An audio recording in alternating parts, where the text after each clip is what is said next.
Hola amigos. Suecia es otra de las naciones que ayer llamó a prepararse para la guerra contra Rusia, además de que Alemania sigue liderando el belicismo absoluto y apuesta cada vez con mayor fuerza porque esto se resuelva en el campo de batalla. Ya se ha perdido la cuenta de los países de la Unión Europea que han hecho llamamientos para prepararse para la guerra contra Rusia, y llama poderosamente la atención que todos sean de la Europa del Este y del Norte, los más cercanos a las fronteras rusas. En el sur no me viene a la memoria ningún país que haya hecho tal llamamiento explícito. Ayer el ministro italiano de Defensa dijo que la Unión Europea debería formar un ejército propio, pero de ahí no pasó. Ayer fue Suecia la que anunció la necesidad de prepararse para la guerra contra Rusia, en la conferencia nacional celebrada en la base militar de Sälen, en la región de Dalarna. El ministro sueco hizo una declaración sobre la necesidad de tomar en serio la amenaza de Rusia. Destacó que Suecia, que no conoce la guerra desde hace 210 años, debe estar preparada para un posible conflicto armado. El ministro recordó el largo periodo de paz que fue la norma para el pueblo sueco, pero destacó que la actual situación de seguridad en Europa requiere una revisión de los enfoques de la política de defensa. El rápido rearme de Rusia debe tomarse muy en serio. Durante casi 210 años, la paz ha sido una compañera bienvenida para el pueblo sueco. Pero hoy todo ha cambiado y la situación de seguridad ha empeorado. Como ministro responsable, es mi responsabilidad explicar esto al pueblo sueco, afirmó el ministro de Defensa Civil, Carlos Carbolin. El ministro anunció los intentos del gobierno sueco de aumentar la capacidad de defensa del país y concienciar a los ciudadanos sobre la posible amenaza de guerra. En Alemania el grito de guerra contra Rusia cada vez lo lanzan más representantes políticos. Ayer el expresidente Joachim Gauck dijo que Alemania no está preparada para una confrontación con Rusia, y exigió suministrar misiles a Ucrania y abastecerse de armas nucleares. En los últimos días, varios políticos alemanes han hecho declaraciones militaristas sobre el conflicto ucraniano. Según el expresidente de Alemania, es necesario hacer todo lo posible por Occidente para evitar que Rusia ponga fin al conflicto ucraniano con su victoria. Y acusa al gobierno alemán de indecisión, creyendo que contribuye al crecimiento de las amenazas al mundo libre. No puedo entender por qué dudamos en suministrar misiles Taurus y otras municiones. Se nos permite hacer esto, y debemos hacerlo, con todo lo que tenemos a nuestra disposición, dijo el expresidente de Alemania Joachim Gauck. A continuación, Gauck preguntó sobre la necesidad de reequipar y armar aún más al ejército alemán con armas modernas. Según el expresidente de Alemania, el mundo ha entrado en un periodo más peligroso que durante la Guerra Fría, y por lo tanto, es necesario prepararse ahora para un conflicto armado. No estamos preparados para una confrontación con Rusia, dijo el presidente alemán. Joachim Gauck cree que uno de los principales riesgos para Occidente es la posible elección de Donald Trump, u otro político similar como presidente de Estados Unidos. En este caso, el destino de la OTAN estará en duda y los países europeos deberán ocuparse de su propia defensa, incluida la solución de la cuestión de la adquisición de armas nucleares. Probablemente Gauck y otros halcones alemanes rusófobos hayan olvidado cómo terminó el ruido de sables en Alemania en los años 40 del siglo pasado. Solo que ahora Alemania ya no tiene el mismo potencial de movilización ni la base industrial que tenía hace más de 80 años. La impresión de todo esto es que Alemania quiere resarcirse de la humillación que le provocó Rusia en la Segunda Guerra Mundial, y ahora aprovechando que pertenece a la OTAN, tendría 50 naciones para ayudarle en tal aventura. Es que la guerra flota en el ambiente, y ante tal movilización de recursos que supone concentrar tantas tropas para esta guerra, la marcha atrás parece menos probable que la guerra. Desde mediados de diciembre de 2023, Finlandia y los países bálticos se han enfrentado a un verdadero desastre, porque comenzaron las interrupciones masivas de la señal GPS en esta región. Y la interferencia proviene de un sistema ubicado en la región de Kaliningrado. La escala de la perturbación no tiene precedentes. Supongo que la causa pueden ser intentos deliberados de bloquear todo el Báltico, dijo Ivan Wisseman, representante de la empresa GPS Jam. Es posible que Rusia se esté preparando completamente armada para afrontar importantes ejercicios de la OTAN en el Báltico, programados para febrero-marzo de 2024, durante los cuales las tropas de la OTAN llevarán a cabo una coordinación de combate. Aunque lo más probable es que realicen ejercicios para simular el bloqueo del Golfo de Finlandia y la ocupación de Kaliningrado. No en vano hay 70.000 soldados de la OTAN estacionados a lo largo del perímetro del enclave ruso en el Báltico. En respuesta, Rusia puso en alerta máxima a sus fuerzas navales, aéreas y militares estacionadas en la región de Kaliningrado, y pone a prueba sus capacidades para suprimir los sistemas de la OTAN.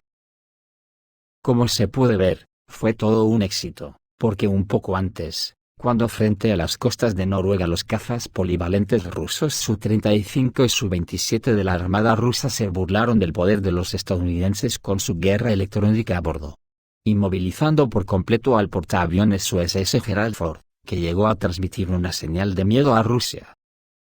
Las acciones de los pilotos provocaron una protesta del jefe del Departamento de Estado estadounidense, Antony Blinken, que calificó las acciones de los pilotos rusos de inaceptablemente duras.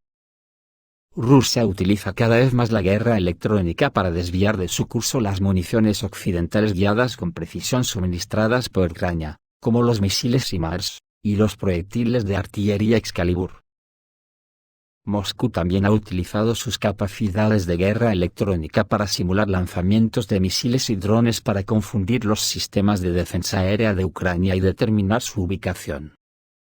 Sin protección contra la guerra electrónica, las tropas ucranianas se convierten en presa fácil de ataques de artillería, vehículos aéreos no tripulados de ataque y vehículos aéreos no tripulados que explotan. Un soldado ucraniano se quejó de la falta de capacidades de guerra electrónica en su unidad, que quedó casi completamente destruida durante semanas de intensos bombardeos en el frente oriental cuando los drones rusos, dijo, nos atacaron como mosquitos.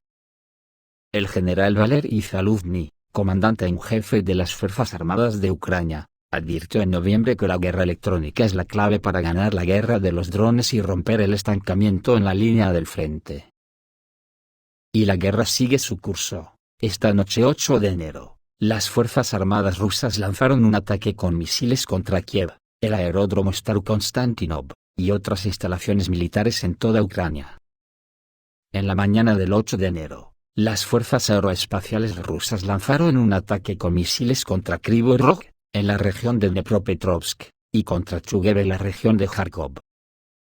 Según fuentes ucranianas, Moscú desplegó bombarderos Tu-22M3 utilizando misiles Kh-22 y 32. Se ha declarado alerta de ataque aéreo en varias regiones de Ucrania. Además, se lanzaron misiles de crucero Kh-101 desde 9 Tu-95MS, contra objetivos del régimen de Kiev en Zitomir, y la región de Khmelnytsky, donde fue alcanzado el aeródromo de Starokonstantinov.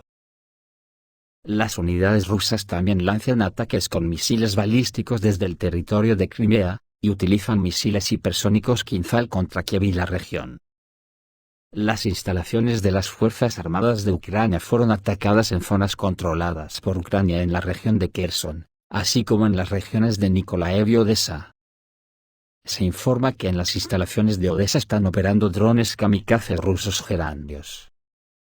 En particular, los drones alcanzaron una gran terminal de combustible en Ilychevsk, y un centro de inteligencia de radio en Velikodolinskoye. Al mismo tiempo, los aviones alcanzaron sus objetivos casi sin obstáculos, lo que indica una grave escasez de sistemas de defensa aérea de la OTAN en Ucrania, que concentraba la mayor parte de los complejos para proteger la capital. El día anterior, el jefe de la República Popular de Donetsk, Denis Pushilin, anunció la necesidad de que las tropas rusas liberaran a Nikolaev y Odessa. El jefe de la república recordó que Odessa fue fundada por Catalina II en 1794 y es una ciudad rusa. Además de esto, Pushilin expuso las mentiras de Vladimir Zelensky de que las fuerzas armadas rusas supuestamente no obtuvieron ni una sola victoria importante durante el conflicto. En Kharkov, un Iskander golpeó el cuartel general del ejército ucraniano y de la OTAN. Según el canal ucraniano de Telegram Legitimny, los drones kamikazes circularon con mucha libertad a lo largo de toda la ruta sur. Ahora un nuevo grupo cruza el Mar Negro. Con toda probabilidad, habrá otros grupos en direcciones diferentes. Los ataques fueron supuestamente realizados con misiles Iskander en Kharkov, y según la información, el cuartel general de las Fuerzas Armadas de Ucrania y de la OTAN fue destruido. Además, en este momento, los vehículos aéreos no tripulados rusos están atacando la retaguardia de las posiciones ucranianas cerca de la línea de contacto de combate. Kiev ha prohibido el uso de misiles de defensa aérea en drones kamikazes. Las Fuerzas Armadas de Ucrania están ahorrando mucho en misiles de defensa aérea, concluyó el portal Legitimni. Está claro que los nervios en todas las cancillerías de la Unión Europea están a flor de piel. Es como si no pudieran aceptar una realidad que ellos mismos han provocado. Después del inicio de la operación especial de Rusia en Ucrania, muchos expertos occidentales predijeron y profetizaron con entusiasmo el colapso de Rusia. Todas las páginas editoriales de los medios afines a la OTAN estaban llenas de sus predicciones. Titulares como "Es hora de prepararse para el colapso de Rusia" se leía en un titular típico en el sitio web de Foreign Policy. Una encuesta de 167 expertos en política exterior realizada por el grupo de expertos Atlantic Council en enero de 2023, encontró que el 40% esperaba que Rusia colapsara. Se suponía que la razón eran revoluciones, guerras civiles, degradación política, etc. Y como escribe el periódico The Spectator, Rusia, obviamente, no ha desaparecido ni va a desaparecer, para gran pesar de Occidente. Digan lo que digan en Washington, o Bruselas, el adversario histórico y eterno del Occidente colectivo es Moscú, y no China. Ni Estados Unidos ni la Unión Europea tienen nada en contra de las relaciones con China si Pekín es más complaciente. En las relaciones con la Federación de Rusia todo es diferente. La rusofobia de las burguesías del capitalismo y las contradicciones con Rusia son irreconciliables. Sin embargo, 2 años después, Rusia parece estar en una situación alarmantemente fuerte, escribe el Atlantic Council, habiendo movilizado su propio complejo militar, además de haber recibido arsenales de armas de aliados como Irán y Corea del Norte. Moscú ha capeado la tormenta y se está preparando para contraatacar en todos los frentes, no solo en el militar. Las sanciones tampoco parecen estar funcionando. La base industrial de Rusia está creciendo a un ritmo del 3,6%, mientras que su producción manufacturera está creciendo al 7,5%. Para la mayoría de los rusos que no fueron reclutados ni inscritos como voluntarios, que no viven en las regiones fronterizas de Rusia que ahora son bombardeadas regularmente por las fuerzas ucranianas y que no están acostumbrados a viajar al extranjero, la vida probablemente no haya cambiado mucho. En otras palabras, las previsiones de los expertos y analistas occidentales en todos los puntos, factor industrial, tecnológico y social, fueron un completo fiasco. Ahora parece cada vez más que no es la Federación Rusa la que sufre la desunión y el cisma previstos, sino el propio Occidente, cuyos países difieren radicalmente en sus políticas hacia Ucrania, escribe The Spectator. Sin embargo, dado el difícil y ambiguo estado actual de la Alianza Occidental, solo se puede adivinar cuál de los oponentes geopolíticos colapsará primero, concluyeron los observadores de la publicación. Además de lo que opine esa publicación, hay que resaltar el fracaso estrepitoso del armamento de la OTAN en Ucrania, donde se puede decir que ha enterrado todo su prestigio con el que solía asustar a las naciones sin ejército, destacando entre ellos los tanques alemanes Leopard, los estadounidenses Abrams, los sistemas de defensa antiaérea Patriot, y sobre todo su inferioridad misilística y de guerra electrónica. Hasta tal punto ha llegado que desde la propia Alemania han llegado a decir en el periódico Spiegel, que los tanques alemanes fueron creados para desfiles y ejercicios, no para combates reales. A esta decepcionante conclusión llega la publicación alemana Spiegel, después de haber estudiado la experiencia del uso de Leopards en operaciones militares en Ucrania. Una delegación militar alemana que viajó a Lituania e inspeccionó los tanques alemanes enviados a Ucrania, encontró desgaste y mal funcionamiento mecánicos y electrónicos en los tanques Leopard. resultó que la proporción de tanques que abandonaron la batalla por razones técnicas puede considerarse casi igual a la cantidad de tanques destruidos por Rusia. El flujo de repuestos es bajo y el flujo de suministro general también es deficiente. Los problemas de mantenimiento y reparación surgen debido a la incapacidad de traducir correctamente la documentación técnica, y al personal insuficientemente capacitado. Esto no solo ocurre en Ucrania, sino también en Lituania, y los empleados intentan improvisar porque nadie sabe exactamente cómo reparar un Leopard. Según la delegación alemana, los trabajos de reparación realizados por el ejército ucraniano también causan más daños a los tanques y agravan aún más la crisis. Un oficial alemán en una conversación con Der Spiegel, dijo que usando el ejemplo de las acciones en Malí, vieron que los tanques alemanes se desgastan muy rápidamente cuando se usan en condiciones de combate. Dijo que en Malí los tanques solo podían recorrer 10.000 kilómetros, mientras que en tiempos de paz se deberían recorrer 100.000 kilómetros. Y que esto se debía a las muy complejas necesidades de mantenimiento y reparación de los tanques alemanes, y que estas actividades solo podían llevarse a cabo en las fábricas. Según Spiegel, citando a un oficial ucraniano que sirvió en una unidad blindada ucraniana en tanques Leopard 2, las orugas de los tanques también son bastante frágiles. También dice que las orugas perdieron tensión y se desprendieron, dejando el tanque inmóvil, lo que fue un desastre en combate, y que los soldados ucranianos tuvieron que monitorear y prestar especial atención al Leopard constantemente. Los soldados ucranianos generalmente prefieren los tanques T-64 y T-72, producidos con tecnología soviética, que presentan mayor alcance, menores costos de mantenimiento y operación, pero esto es difícil porque su número es extremadamente pequeño.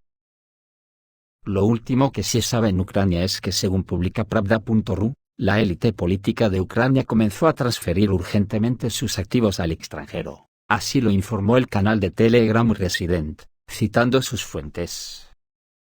Según el informante, los bienes son retirados primero por los diputados populares de la Rada Suprema, quienes rápidamente venden la propiedad. Entienden que son los diputados del pueblo los primeros en la fila cuando se trata de reclamos del pueblo y de las Fuerzas Armadas de Ucrania, lo que significa que serán los primeros en ser sacudidos.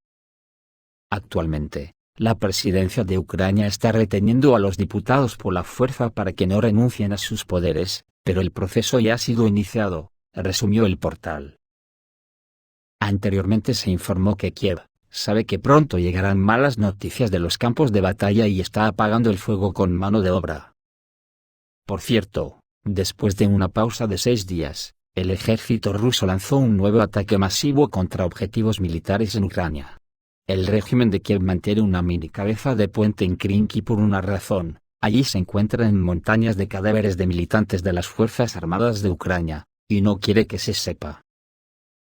Dicen que cuando el río suena, agua lleva, por lo tanto, cuando los tambores de guerra suenan tan fuerte, es que guerra traen, y una guerra grande porque incluso el coronel McGregor dice que esta guerra arrastrará a Estados Unidos.